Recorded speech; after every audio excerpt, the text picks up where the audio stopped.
దైనందిన జీవితంలో మనిషికి ఆహారం, ఆరోగ్యం, విద్య ప్రధానమైన అంశాలని వాటిపై స్వచ్ఛందంగా సేవ చేస్తున్న ఏఎస్కే ఎడ్యుకేషనల్ సొసైటీ సేవలు ఆదర్శనీయమని ప్రముఖ వైద్యులు డాక్టర్ విజయ్ ఎల్దండా అన్నారు.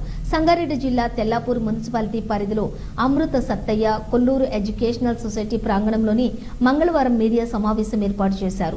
ఏఎస్కే ఎడ్యుకేషనల్ సొసైటీ అధినేత కొల్లూరు సత్తయ్య మనుమరాలు జన్మదినాన్ని పురస్కరించుకుని తెల్లాపూర్ మున్సిపాలిటీ కౌన్సిలర్ భరత్ ఆధ్వర్యంలో జరిగిన మీడియా సమావేశంలో డాక్టర్ విజయ్ ఎల్దండా మాట్లాడుతూ ఏఎస్కే ఎడ్యుకేషనల్ సొసైటీ ఆధ్వర్యంలో పేద విద్యార్థులకు ఇంగ్లీష్ విద్యను అందిస్తూ ఎంతో సమాజ సేవ చేస్తోందని, ఇందులో భాగంగానే రేపటి నుంచి ప్రతిష్టాత్మకంగా తెల్లాపూర్ మున్సిపాలిటీలోని 500 మంది పేదలను గుర్తించి వారికి ఆరోగ్య సేవలను అందించే బృహత్తర కార్యక్రమానికి పైలట్ ప్రాజెక్టుగా నిర్వహించడం జరుగుతుందని వెల్లడించారు.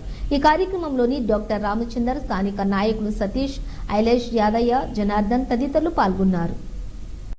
స్వచ్ఛంగా ఉండాలి, చుట్టుముట్టు పశువులు కూడా కులాసంగా ఉండాలి. అటువంటి పరిస్థితుల్ని వ్యక్తే కాదు, కుటుంబమే కాదు, మొత్తం సమాజం అంతా కులాసంగా. సో ఇటువంటి పని చేయాలంటే ఒక వ్యక్తితో కాదు, ఒక డాక్టర్తో కాదు, ఒక 10 మంది డాక్టర్లతో కూడా కాదు. ఇటువంటి పని కావాలంటే మీరు అందరు కలిసి సమాజం అంతా ప్రతి ఒక్కరు నా ఆరోగ్యం నా చేతిలో ఉండాలి, నా వాతావరణం నేను స్వచ్ఛంగా పెడతాను, నా చుట్టుముట్టు పశువులందరినీ నేను కులాసంగా ఉండేటట్టు చూస్తాను. అటువంటి రెస్పాన్సిబిలిటీ తీసుకుంటేనే కావచ్చు. దీన్ని ఏమంటామంటే ఇది ఒక కమిటీ కాన్సెప్ట్. చాలా ఏళ్ళ నుండి చాలా పని చేసినప్పుడు మేము అందరం చూసినాం. ప్రత్యేకంగా మన దేశంలో చాలామందికి బ్లడ్ ప్రెషర్ ఎక్కువ ఉన్నది, అది తెలియదు. మేము పోయి సర్వే చేస్తాం, మొత్తం పాపులేషన్ అంతా గ్రామాలలో పోయి చూస్తుంటే ఇచ్చిన సజెషన్ సార్ ట్రైనింగ్ ఇస్తారు, కొన్ని ఏరియాలలో చేసిండు, అవన్నీ కూడా చెప్తాడు సార్ ఇప్పుడు. కాబట్టి మీరంతా కూడా ఈ యొక్క మీరు ఒకసారి ఈ ఏరియాలో చూసినప్పుడు చూడండి, ఒక డాక్టర్ దగ్గర చక్రాసిగా పనిచేస్తారు, ఆ డబల్ బిల్డింగ్లు కట్టేది.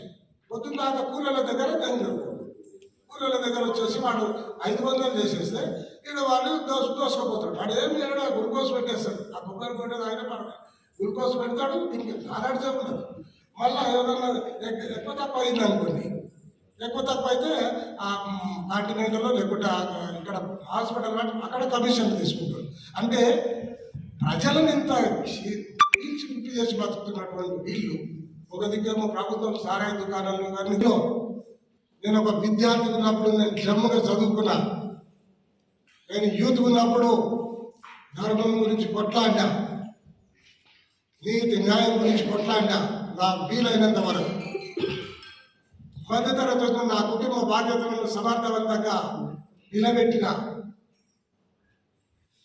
అంత పుట్టింది గిట్టు తిరుగుతాము పోయినాక పోతాం అందరం.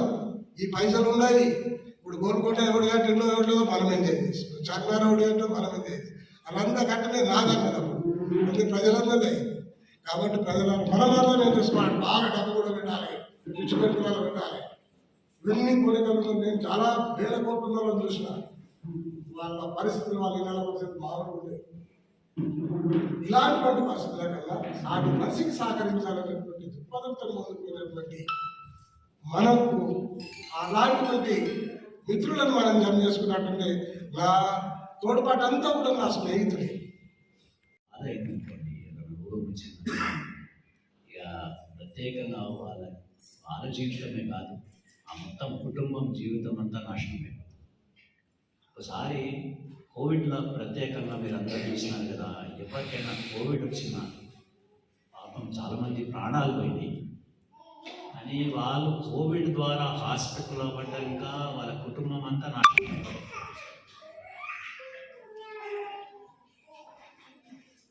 ఇది ఎందుకు అవుతుందని, ఇటువంటి రోగాలు ఎందుకు వస్తున్నాయి,